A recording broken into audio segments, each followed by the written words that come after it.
자, 이제 DAP 규칙에 대해서 확인해 보도록 하겠습니다. 자, 플레이면 Delivered Place지요. 도착지 인도 규칙입니다. D 규칙 중에서 제일 첫 번째 나오는 규칙이죠. 자, DAP-D에는 합의된 목적지를 쓰게 되어져 있습니다. 앞에서 다른 인코텀즈 규칙에서도 얘기했듯이 이니셜 D에는 항상 특정 장소를 계약에서 쓰게 되어져 있죠. DAP-D에서는 합의된 인도 장소를 쓰는 것을 규정하고 있다라는 것을 기억을 하셔야 될 것 같습니다. 자, 사용자를 위한 설명문의 제일 첫 번째 보면 인도하고 위험하고 관련되어지는 거. DAP는 요 이니셜 D에 쓰는 장소가 인도 장소이면서 위험의 이전 장소이고 비용의 분기점이에요.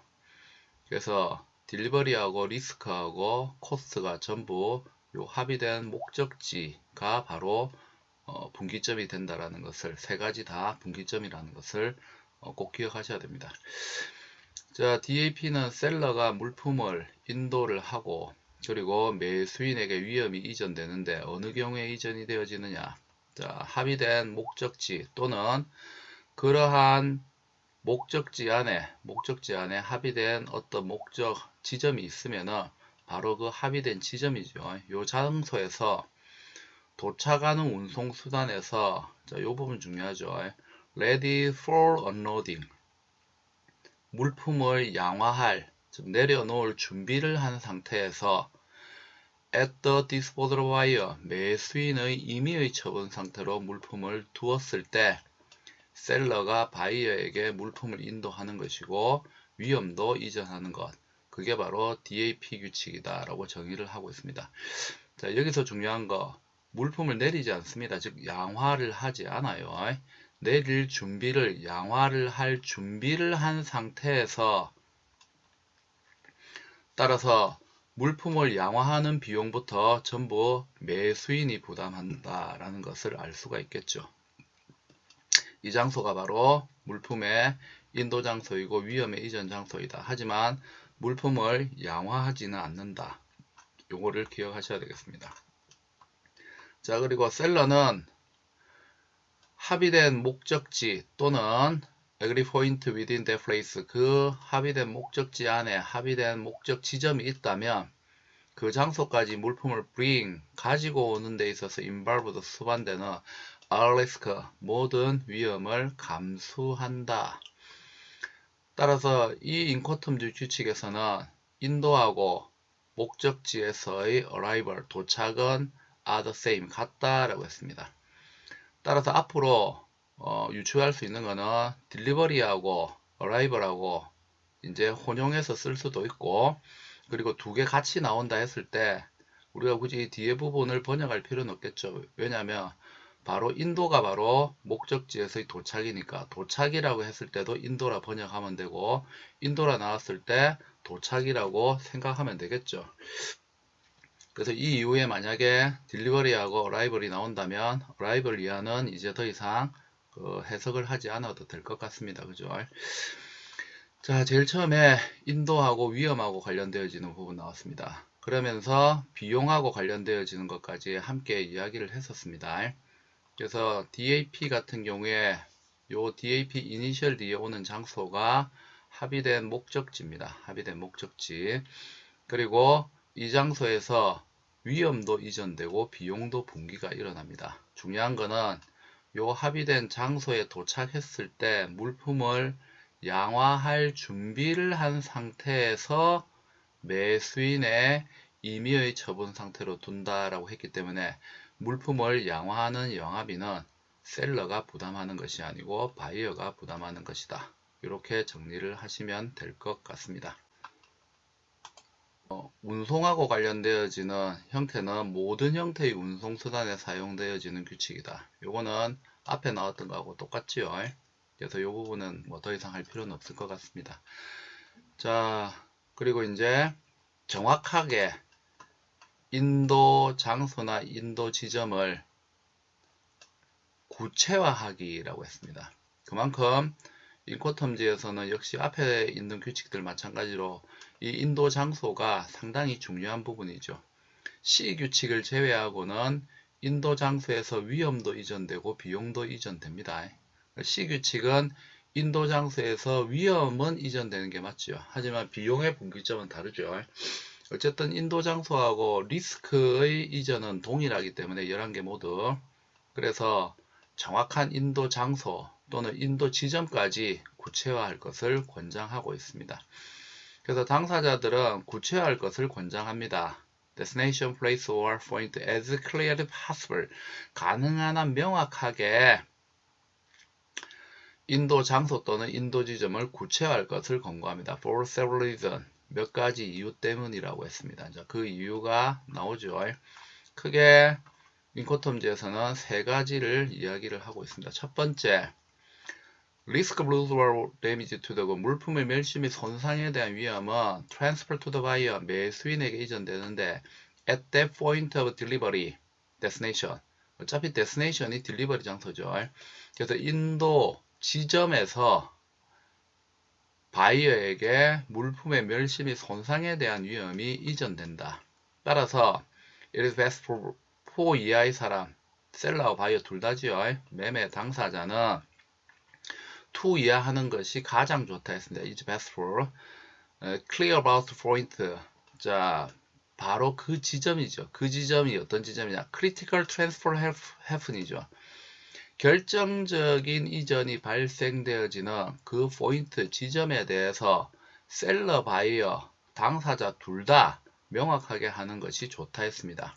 바로 위험의 이전 지점이 되기 때문에 이전 장소, 이전 지점이 되기 때문에 그래서 당사자 간에 가능한 한 명확하게 인도 지점이나 인도 장소를 구체화할 것을 권장하고 있습니다. 지금 권장하는 거지 무조건 해라라고 안 했습니다.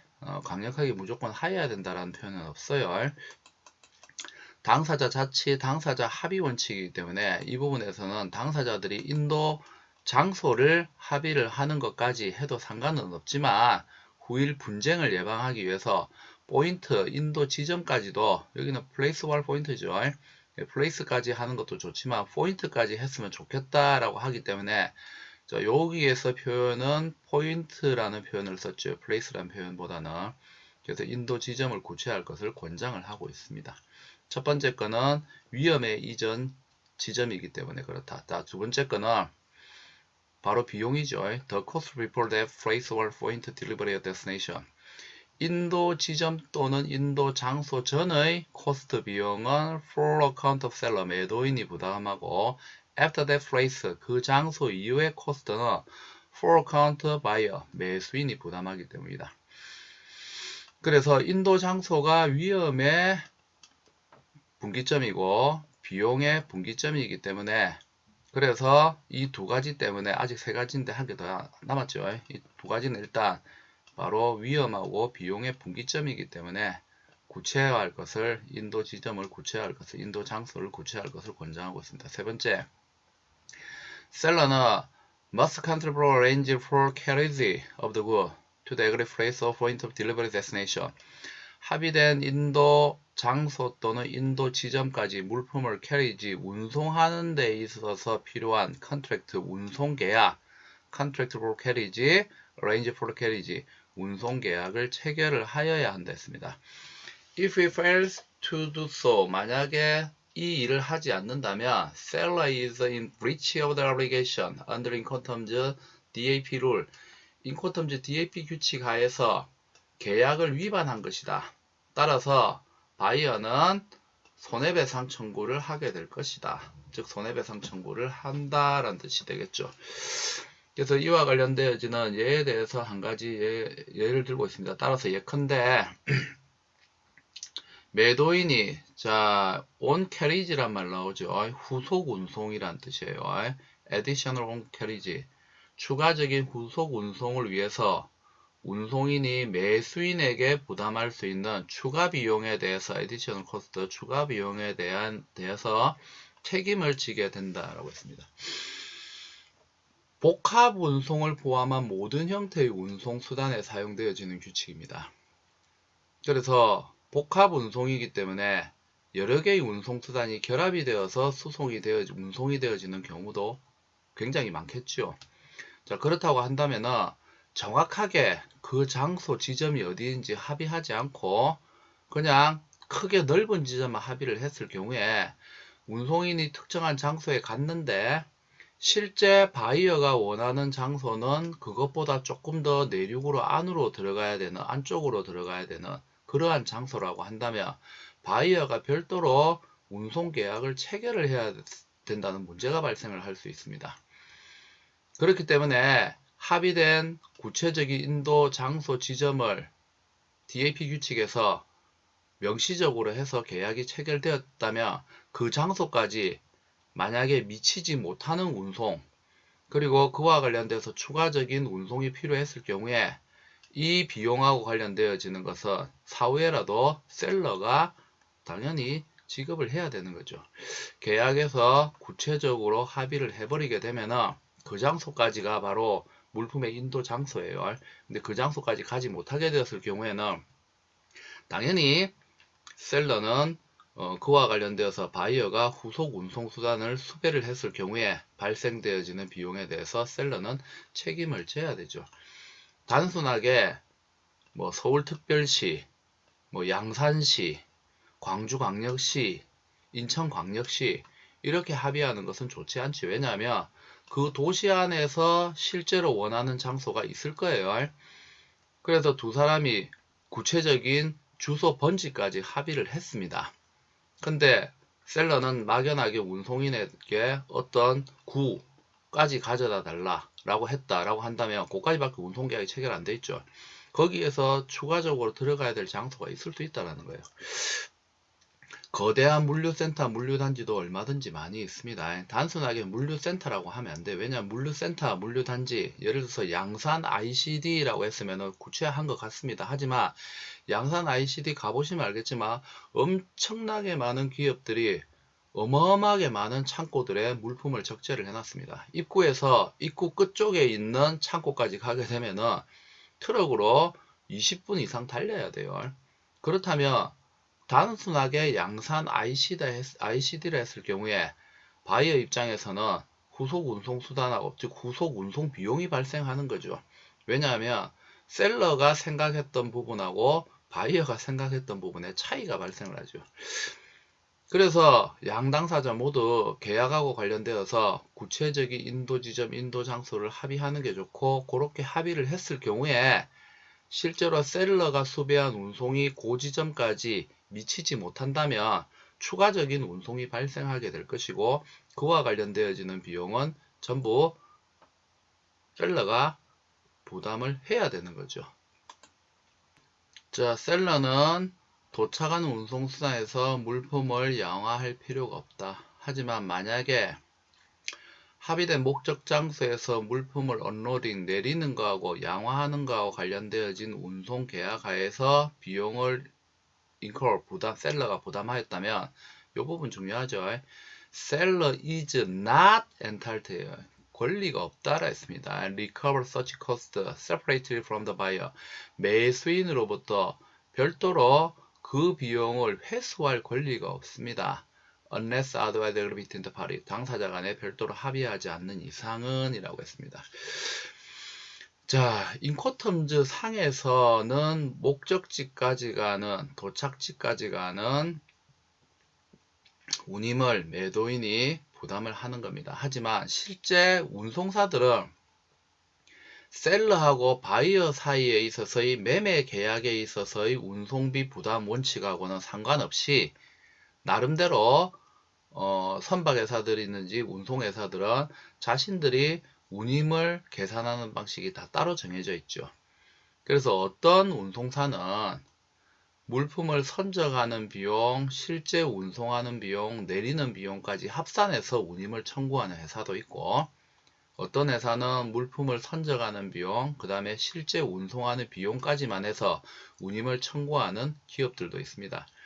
인코텀즈 상에서 당사자 간에 있어서 운송과 관련되어지는 부분에 있어서의 운임 산출 방식하고 동일하게 운임을 청구하는 회사도 있지만, 운송사도 있지만 그렇지 않는 기업들도 얼마든지 있죠.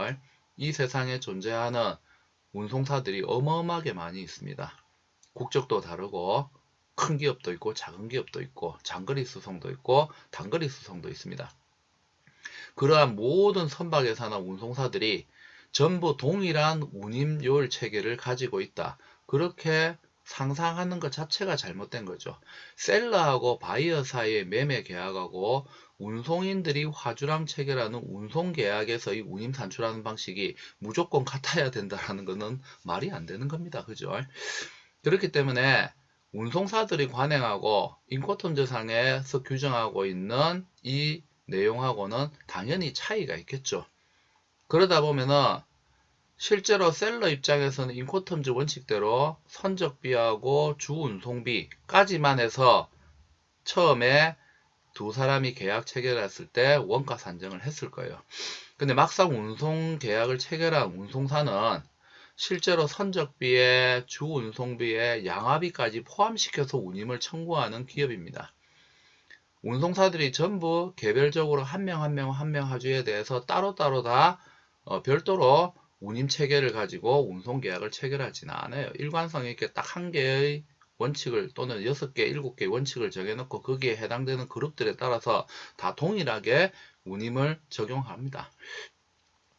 그래서 매매 당사자들의 의사하고는 상관없이 운송 계약에 있어서의 어떤 운임 체제하고 다른 이러한 사항에서 미처 생각지도 않았던 양화 비용이 발생이 되었다면 그 부분에 대해서는 셀러가 사후에라도 바이어에게 청구 못한다는 거예요. 계약서에 이미 사인했잖아요. 그래서 운송계약하고 내용이 다르다 해서 이것을 사인한 내용을 매매계약 사인한 내용을 바꿀 수는 없습니다. 그렇다면 처음부터 매도인은 이와 관련되는 것을 예상을 했었어야 되죠. 그래서 계약을 체결할 때 매매계약 체결할 때 이미 바이어하고 합의를 해야 됩니다. 운송회사를 어떤 회사하고 운송계약을 체결할지 아직 모르는 상태에서 매매계약을 체결을 하기 때문에 사후에 운송계약상에서 양화비가 포함이 되어져 있다면 현재 매매계약에는 양화비가 없는 상태에서 원가가 산정되었기 때문에 사후에라도 매수인이 부담하여야 한다라고 계약서에 명시적으로 남기지 않는다면 그게 바로 unless otherwise agreed between the parties 죠. 당사자 간에 별도로 합의하지 않는다면 셀러는 매수인으로부터 별도로 그러한 비용을 리커버, 회수할 권리가 없다. 자, is not entitled to 요거 시험 문제에 잘 나오겠죠. not 빼고 틀린 거 고르시오 라는 부분으로 출제될 가능성이 높습니다.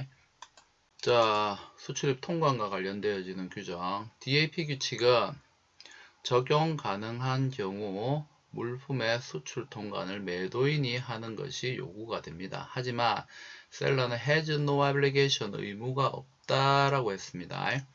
수입 for import 수입을 위한 물품의 수출 통관에 대한 의무가 없습니다. 또 뭐가 없냐면 purpose delivery transit through third country라고 했습니다. 인도 후 제3국 통과를 위한 통관을 할 의무가 없어요. 그리고 pay any import duty 수입 관세도 낼 필요도 없고 to carry out any import customs formality 수입 세관 소득 통관 절차에 대한 의무도 없다라고 했습니다. 물품의 수출 통관은 수출자가 하는 것이 일반적이고 물품의 수입 통관은 수입업자가 하는 것이 일반적이죠. 그러한 일반적인 관행이 그대로 동일하게 적용된다라는 것을 확인을 할 수가 있습니다. As a result, 그 결과 if the buyer failed to organize import clearance 만약에 바이어가 물품의 수입 통관 이행하는 것이 실패한다면 자 그렇게 되면 물품은 will be held 자 붙잡혀져 있게 됩니다. 어디에 붙잡혀져 있느냐 airport or inland terminal in the destination country 바로 수입 국가의 항구나 내륙 터미널에 물품이 hold up 묶이게 될 것이다 라고 했습니다. 자, who bear the risk and lose them might occur where the goods are thus held up at port of entry in the destination country.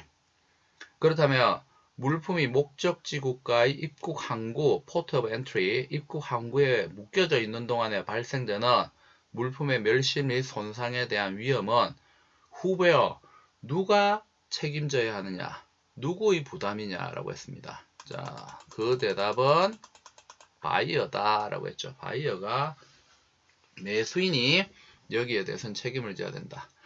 가만히 보면 delivery will not have occurred. 아직까지 인도는 발생되지는 않았습니다. 하지만 B3, 자 바이어 의무 중에 B3A 좀 이따 확인할 거예요. B3A는 어떻게 되어 있냐면 내륙의 지점으로부터의 통과가 제기될 때까지 물품의 멸실 또는 훼손의 위험을 매수인이 부담하도록 규정을 하고 있기 때문입니다. 라고 했습니다.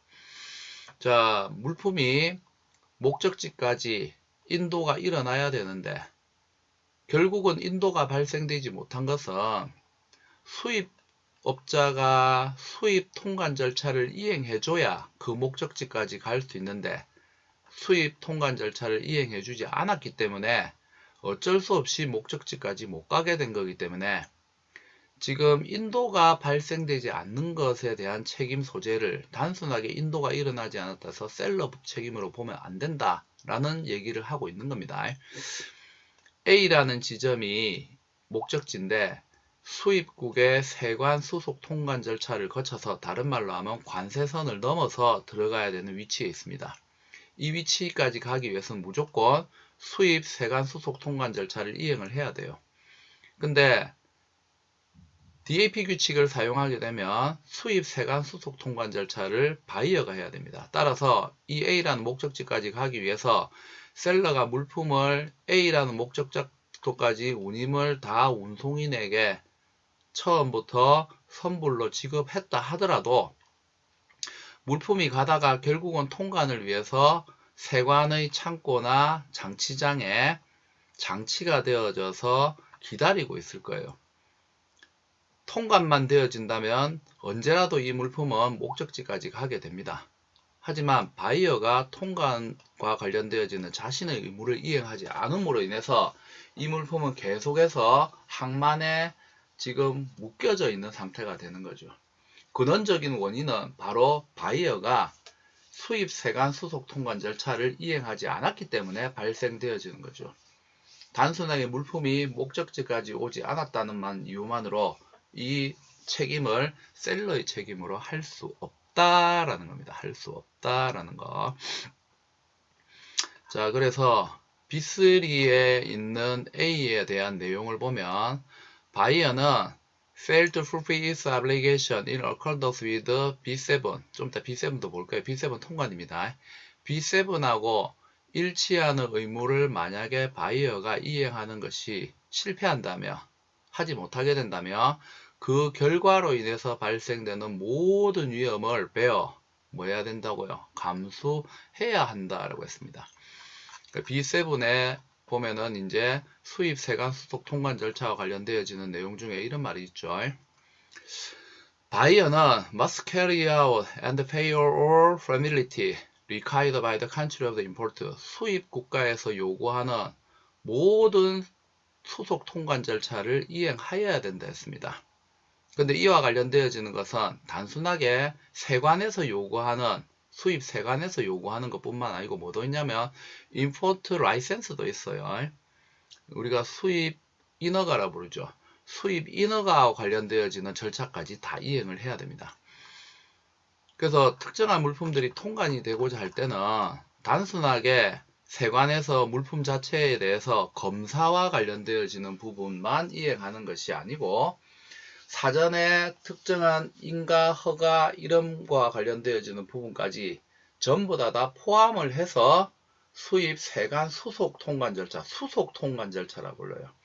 관세법 같은 경우에는 단순하게 수입 통관이라는 용어를 쓰죠. 우리나라 관세법에서는. 근데 절차와 관련되어지는 부분을 다 합친다면 원칙적으로 실무적으로는 다 수속 통관 절차라고 부릅니다. 수속 통관 절차.